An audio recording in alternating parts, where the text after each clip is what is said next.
பலஸ்தீனத்தை ஒரு சுதந்திர தனிநாடாக அங்கீகரிக்கும் தமிழக தரப்பில் முன்வைக்கப்பட்ட கோரிக்கையே இது தனிநாட்டுக்கான ஒரு கோரிக்கை தான். சரி, வேண்டும் இலங்கையில் இவர்கள் எவ்வாறு செயற்படுகிறார்கள் என்று ஊரான் பிள்ளையை ஊட்டி வளர்க்கிறவர்கள் தங்களுடைய ராமநாதன் அவர்கள் அந்த கொள்கலன் பற்றி கேள்வி கேட்டிருந்தார். அவர் நீங்கள் விசாரணை கலைத்திருந்தீர்கள், ஆனால் கொள்கைகளை கூறி ஆட்சி செய்யாதீர்கள் என்ற ரீதியில் அவர் தன்னுடைய முன்னைய ஆட்சியில் வந்து நாமல் ராஜபக்ச ஆட்சியிட போதைப் பொருளை வச்சு சம்பாதித்தவர்கள் இப்போ போதைப் பொருளை வச்சு இப்போ யூடியூப்ல வந்து ஒரு டிக்டாக், ஃபேஸ்புக் என்று அனைத்திலையுமே ரெண்டிங்கில் இருப்பவர் யாருன்னா அர்ச்சுனா ராமநாதன் அவர்கள். அவர் மீது ஒரு விமர்சனம் ஒன்று எழுந்திருந்தது. வணக்கம் மவின். வணக்கம் ஜெகன். முஸ்பாத்தி பொலிட்டிக்ஸ் சொந்தங்களுக்கு வணக்கம். இன்று முக்கியமாக பல விடயங்கள் பற்றி பார்க்க போகின்ற அதில் முக்கியமாக ஜனாதிபதி அவர்கள், அதாவது இலங்கை தேசத்தின் ஜனாதிபதி அவர்கள் ஐக்கிய நாடுகள் சபையின் 80வது கூட்டத்தொடரில் கலந்து கொண்டு பல விடயங்கள் பற்றி கதைத்திருக்கிறார். அதில் குறிப்பாக இந்த பலஸ்தீனத்தை ஒரு சுதந்திர தனிநாடாக அங்கீகரிக்கும் என்ற விஷய பொருளாக பேசியிருக்காங்க. அது மட்டும் இல்லாமல் பல விடயங்கள் எங்கள் நாட்டில் எல்லா பிரஜைகளுக்கும் சம உரிமைகள் வழங்கியிருக்கிறோம், நிறைய விஷயங்கள் சொல்லியிருக்கிறார். உண்மையிலே இவர் ரெண்டு விஷயம் சொல்கிறோம். ஒன்று வந்து சம உரிமை வழங்கியிருக்கின்றோம் என்று சொல்வதற்கு ஒரு காரணத்தை காட்டியிருக்கிறார். என்ன பார்த்தீங்கன்னா, முன்னைய தேர்தல்களில் மக்கள் ஒரு சரியான ஒரு நாட்டை அமைத்து தந்திருக்கின்றார்கள். மக்களுக்கு நாடாளுமன்றத்தில் ஒரு சமத்துவத்தை கொடுக்குற அளவுக்கு எல்லா இனங்களையும் சேர்ந்த எல்லா மக்களையும் சேர்ந்த அனைவருமே நாடாளுமன்றத்தில் அங்கம் வகிக்கிறார்கள். ஆனால் ஒரு முஸ்லீம்கள் நாடாளுமன்ற அவர்களுடைய அமைச்சரவையில் வந்து அங்கம் வகிக்கல. அப்போ அது ஒரு சின்ன பிரச்சனை. அதே மாதிரி ஜாழ்ப்பாணத்திலேருந்து ஒரு பெரிய பிரச்சனை, அது ஒரு பெரிய பிரச்சனை. அதே மாதிரி ஜாழ்ப்பாணத்திலேருந்து ஒரு அமைச்சர் அங்கம் வகிக்கல. அப்போ இப்படி நிறைய பிரச்சனை வடக்குலேருந்து ஒரு அமைச்சரும் அங்கம் வகிக்கல. அப்போ இப்படி நிறைய பிரச்சனைகள் இங்கே எழுது. அப்போ இவ்வளோத்தையும் அவர் மறைமுகமாக மறைத்து கொண்டு சமத்துவம் கிடைத்து விட்டதால் சமத்துவம் ஒரு பாணியில் தான் செயற்படுறோம்ன்றது ஒரு தவறான விடயம் என்று பலரும் சொல்லியிருக்கிறார். அதில் குறிப்பாக ஸ்ரீதுங்க ஜெயசூரிய, முல்லை சோசியலிஸ்ட் கட்சியில் இருக்கிற ஸ்ரீதுங்க ஜெயசூரிய அவர்கள் இந்த விஷயத்தை சொல்லியிருக்கிறார். அவரும் கிட்டத்தட்ட ஒரு சிங்கள கட்சியை சேர்ந்தவர் தான். அவரே சொல்கிறார், வடகிழக்கு மக்களுக்கான ஒரு தீர்வினை அன்ருகுமார் நாயக் அவர்கள் கொடுக்க மாட்டார். இதே நேரத்துக்கு இந்த கட்சி முன்னாள் ஜேவிபியோட இந்த கட்சி, அப்ப அந்த ஜேவிபிக்கு ஆதரவாக இருந்த கட்சி இப்போ எப்படி சொல்லுது. அதே நேரத்தில் இன்னொரு விஷயத்தை பார்க்கணும், நாங்கள் பாலஸ்தீன நாட்டில் வந்து அந்த சுதந்திர நாடாக அங்கீகரிக்க வேண்டும் என்று ஜனாதிபதி அவர்கள் சொல்லி இருக்கிறார். ஏனென்றால் அந்த நாட்டில் யுத்தம் நடைபெற்று வருகிறது. யுத்தம் எந்த ஒரு நாட்டில் நடைபெறக்கூடாது. 30 வருட கால யுத்தத்தை அனுபவித்தவர்கள் நாங்கள். அதனுடைய கசப்பான விடயங்கள் எங்களுக்கு தெரியும். அதனால் வந்து இந்த பாலஸ்தீன மக்கள் அவஸ்தைப்படுகிறார்கள். அந்த யுத்தத்தை நிறுத்த வேண்டும், பாலஸ்தீன மக்கள் வந்து சுதந்திர நாடாக அங்கீகரிக்கணும் என்று சொல்லியிருக்கிறார். உண்மையிலே யுத்தத்தில் இருதரப்பு இழப்புகள் ஏற்படுறது. பெரும்பாலான இழப்புகள் யாருக்கு ஏற்படுறா? தமிழர் தரப்புக்கு தான் அதிகமாக இழப்பு ஏற்படுது. ஆகவே இந்த இழப்புகள் அதிகமாக ஏற்பட்ட தமிழர் தரப்பில் முன்வைக்கப்பட்ட கோரிக்கையே இது தனிநாட்டுக்கான ஒரு கோரிக்கை தான். சரி, இந்த தனிநாட்டுக்கான கோரிக்கை இப்போ மௌனிக்கப்பட்டு விட்டா கூட இப்போ நாங்கள் கேட்குற வந்து சுயநிர்ணய அடிப்படையிலான சமஷ்டி ஆட்சி.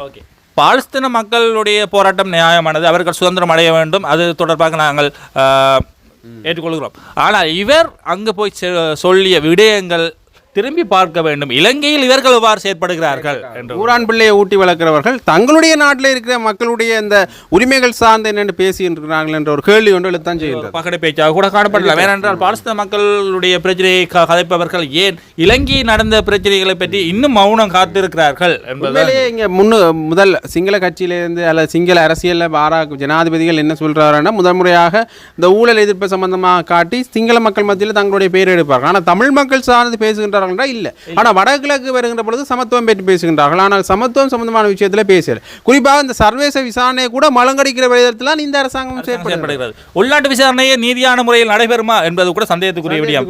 அதே நேரத்தில் வெளிநாட்டு விசாரணை சர்வதேச விசாரணைகளை நாங்கள் கேட்கும் பொழுது அது முற்றாக நிராகரித்து வருகிறது இந்த அரசாங்கம். இப்படி பல விஷயங்கள் இந்த அரசாங்கம் சார்ந்த விமர்சன பொருளில் பேசப்படுகிறது. அதில் குறிப்பாக இன்னொரு முக்கியமான விஷயத்தை நாங்கள் பார்க்குறோம் என்று பார்த்தீங்கன்னா, இந்த அரசாங்கம் சம்பந்தமாக பேசுகின்ற பொழுது இந்த நாமல் ராஜபக்ச அவர்கள் ஜனாதிபதி அன்ருகுமார் நாயக்க மேலான ஒரு விமர்சனம் பாராளுமன்ற அமர்வில் வந்து நாமல் அவர்கள் சொல்லியிருக்கிறார், நீங்கள் பொய்களை சொல்லி ஆட்சி நடத்துகிறீர்கள் என்று அவர் சொல்லியிருக்கிறார். ஏன் என்று பார்த்தால், நீங்கள் வாய் பேச்சால் நிறைய கொடுக்குறீங்க, ஆனால் இதுவுமே நடைமுறையில் காணப்படவில்லை என்ற ரீதியில் அவர் அதை சொல்லியிருக்கிறார். நீங்கள் அந்த போதைப் பொருள் என்ற விடயத்தை மட்டுமே வைத்துக்கொண்டு நீங்கள் ஆட்சி நடத்துகிறீங்க. அர்ச்சுனா ராமநாதன் அவர்கள் அந்த கொள்கலன் பற்றி கேள்வி கேட்டிருந்தார். அவர் நீங்கள் விசாரணை கலைத்திருந்தீர்கள், ஆனால் அந்த கொள்கலனுக்கு என்ன நடந்தது என்று கூட நீங்கள் இதுவரைக்கும் சொல்லவில்லை. கொள்கைகளை கூறி ஆட்சி செய்யாதீர்கள் என்ற ரீதியில் முன்னைய ஆட்சியில் வந்து நாமல் ராஜபக்ச ஆட்சியிட போதைப் பொருளை வச்சு சம்பாதித்தவர்கள் இப்போ போதைப் பொருளை வச்சு ஆட்சி அதிகமாக போதைப் பொருள் வியாபாரம் நடைபெற்றது. அதற்கு சில அமைச்சர்கள் துணை போனார்கள். இந்த ஆளுங்கட்சி சொல்கிற விஷயத்தை வச்சு பார்க்கின்ற பொழுது இந்த மாஃபியாக்கள் பாதாள உலக கும்பலில் வந்து முன்னை நாட்கள் அமைச்சர்களை எம்பிமார்கள் தான் பல பேர் தொடர்பு பட்டிருக்கிறார்கள். அது தொடர்பான கைதுகளும் நடைபெற்று வருகிறது. இவ்வாறு அதே நேரத்தில் இன்னொரு விஷயம் எங்கள் மீது நீங்கள் ஒரு விரல் சுட்டி காட்டினால் உங்களை 4 விரல் சுட்டி காட்டும் என்று நாமல் ராஜபக்சே அவர்கள் சொல்லியிருக்கிறார். இப்படி போட்டால் இங்கே 3 தானே விட்டு காட்டும், பெரிய அப்படி அரசாங்கத்தின் மீது குற்றம் சுமத்துபவர்களை முன்னே காலங்களில் எவ்வாறு இருந்தார்கள் என்ற விடயத்தை நாங்கள் பார்க்க வேண்டும். சில பல விடயங்களில் நாங்கள் அரசாங்கத்தை விமர்சித்திருந்தாலும் சில விடயங்கள் மீது நாங்கள் அவர்கள் மீது கடந்த காலத்தை விட இப்போ ஒரு சின்ன முன்னேற்றம் இருக்கு. உண்மையிலேயே பொருளாதாரம், மற்றது அந்த போதைப் பொருள், மற்றது ஊழல் போன்ற விடயங்கள் முன்னேற்றம் காணப்பட்டாலும் தமிழர்களுடைய பிரச்சனைகள் என்று வரும்போது அது பின்னோக்கி சிங்கள அரசு ஒன்று ஆட்சிக்கு வருகின்ற பொழுது இந்த தமிழர்களுடைய பிரச்சனை பின்னடிக்கப்படும் என்பதுதான் வளமை. அந்த வளமையை இவர்கள் செய்ய மாட்டார்கள் என்று தமிழ் மக்கள் நம்பியிருந்தார்கள். ஆனால் அவர்களும் அதே பாதையில் தான் செல்கின்றார்கள்.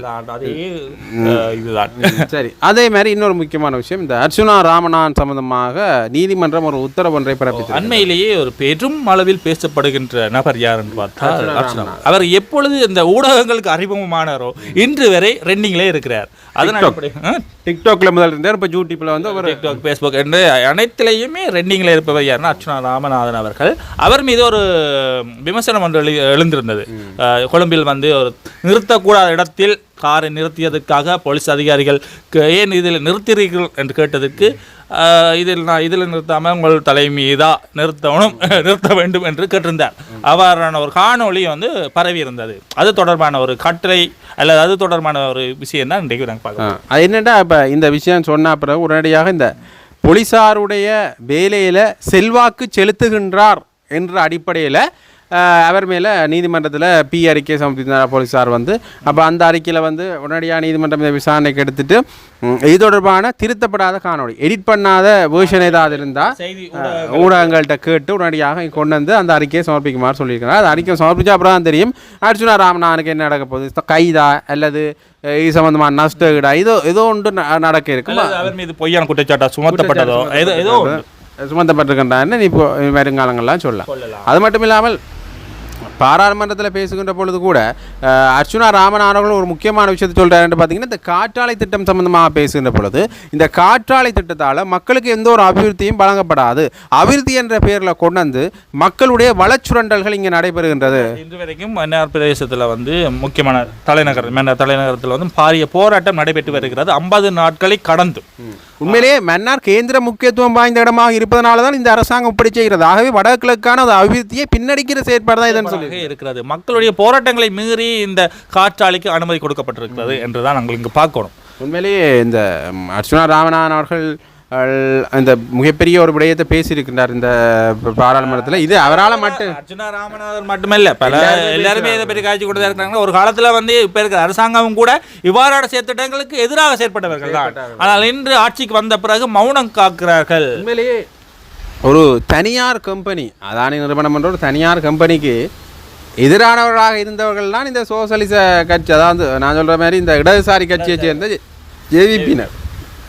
இப்போ அதே ஜேவிபியினர் இந்த முதலாளித்துவ கொள்கையை பின்பற்ற மாதிரி தான் எனக்கண்டா கிடையாது. ஏனென்றால் அந்த சீட்டில் இருந்தால் அந்த சூடு தெரியும் என்றது போல அவர்களுடைய செயற்பாடு காணப்படுகிறது. வாய்ப்பேச்சு ராமல் அவர்கள் சொன்னது சில இடங்களில் வாய்ப்பேச்சு தான் என்று தான் நாங்கள் சொல்ல வேண்டும். அது ராமல் சொன்னதால தான் அதை நாங்கள் விமர்சிச்சிருந்தாங்க. அது வருகிறது. உண்மையிலே இந்த வாய்ப்பேச்சு வில்லர்களோ இவர்கள் என்ற ஒரு கேள்வியும் எழுகின்ற. சரி, ஏதோ ஒரு வகையில் இவர்கள் தங்களுடைய வேலைகளை செய்தால் சரி என்றாலும் சில இடங்களில் பார்க்கின்ற பொழுது முதல் ஒரு மாதிரி கேட்கின்றார்கள், பிற ஒரு மாதிரி கேட்கிறார்கள். ஜனாதிபதி அன்ரோமார் நாயக்கு ஒரு மாதம் விடுவோம், மக்கள்கிட்ட இந்த காற்றாலை திட்டம் தொடர்பாக விளக்குவோம். வார வருடத்திலிருந்து பொருளாதாரம் வளமைக்கு மீளும் சொல்லுங்க, முதல் இருந்த மாதிரி 1000 என்று சொல்லி இருக்கிறார்கள். ஏதோ ஒன்று கொத்துரொட்டி 150 ரூபாய்க்கு வந்தால் சந்தோஷம் தான். கொத்துரொட்டி 150 ரூபா, 100 ரூபாய்க்கு நான் வாங்கி சாப்பிடுங்க. தங்கங்கடக்கு கொத்து சாப்பிட்ருக்கீங்களா? 200 இருந்தால் 2 பேர் போய் சாப்பிடலாம். அப்படி அப்போ இப்போ இந்த பிரச்சனை ஒரு மிகப்பெரிய அளவில் மாறி இருக்கின்றது. ஆகவே இதற்கு என்ன தீர்வு கொடுக்க போன்றார்கள் காற்றாலை திட்டத்துன்றதான் ஒரு மிகப்பெரிய கேள்வி. ஆகவே இப்படி பல விடயங்கள் எங்களுடைய அரசியல் பரப்பில் தொடர்ந்து நடந்த வண்ணம் இருக்கின்றன. இதனை நீங்கள் கேட்டு அறிந்து கொள்வதற்காக இதை தொடர்பு கொள்ள வேண்டும். முஸ்பாதி பாலிடிக்ஸ் நுழைஞ்சிருங்க. நன்றி. லைக் பண்ணுங்கள், கமெண்ட் பண்ணுங்கள். நன்றி, வணக்கம்.